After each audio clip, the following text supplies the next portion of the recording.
9,4 milliards d'euros de dépenses nouvelles. Michel Castellani. Merci, Président. Monsieur le Premier Président, merci pour votre intervention.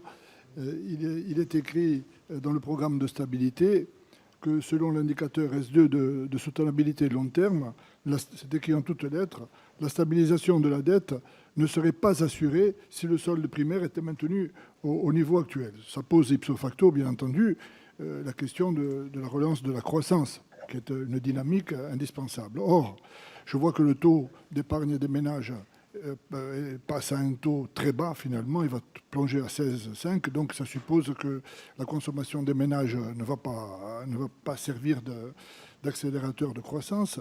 Sur la dépense publique, no comment, on sait ce qu'il en est. Sur le commerce extérieur, il y a 63 milliards de trous, donc ça a un effet dépressif sur la croissance. Alors voilà, la question est centrale. Comment soutenir cette croissance? Si vous avez une baguette magique, surtout, dites-nous-le. En tout cas, ce qui est certain, c'est que sans croissance, on ne peut faire que de l'artificiel.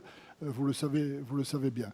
Voilà. Alors, j'ai conscience, en soulevant cette question, que c'est une question très centrale, très large, finalement. Mais elle est quand même pas hors sujet, quoi. Merci. Monsieur le Président. Je n'ai aucunement en ma possession une baguette magique, mais je crois que votre question permet de poser le débat qui est essentiel. En effet, quand nous soulignons un manque de cohérence, nous nous appelons aussi à dire la vérité et à faire des choix.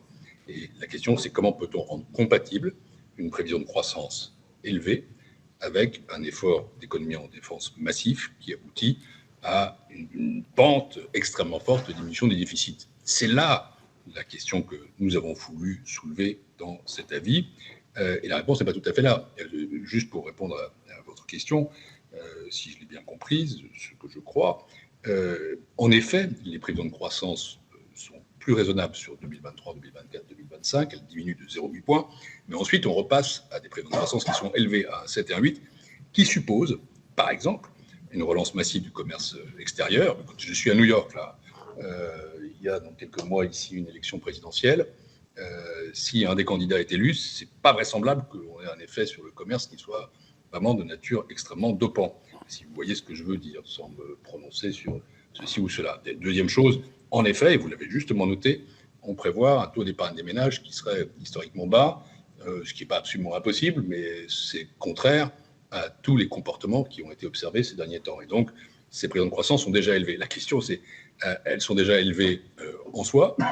Comment seraient-elles affectées par des économies en dépenses massives? Et ça rajoute à la difficulté. Donc, il ne faut pas de magie, mais il faut beaucoup de cohérence, oui.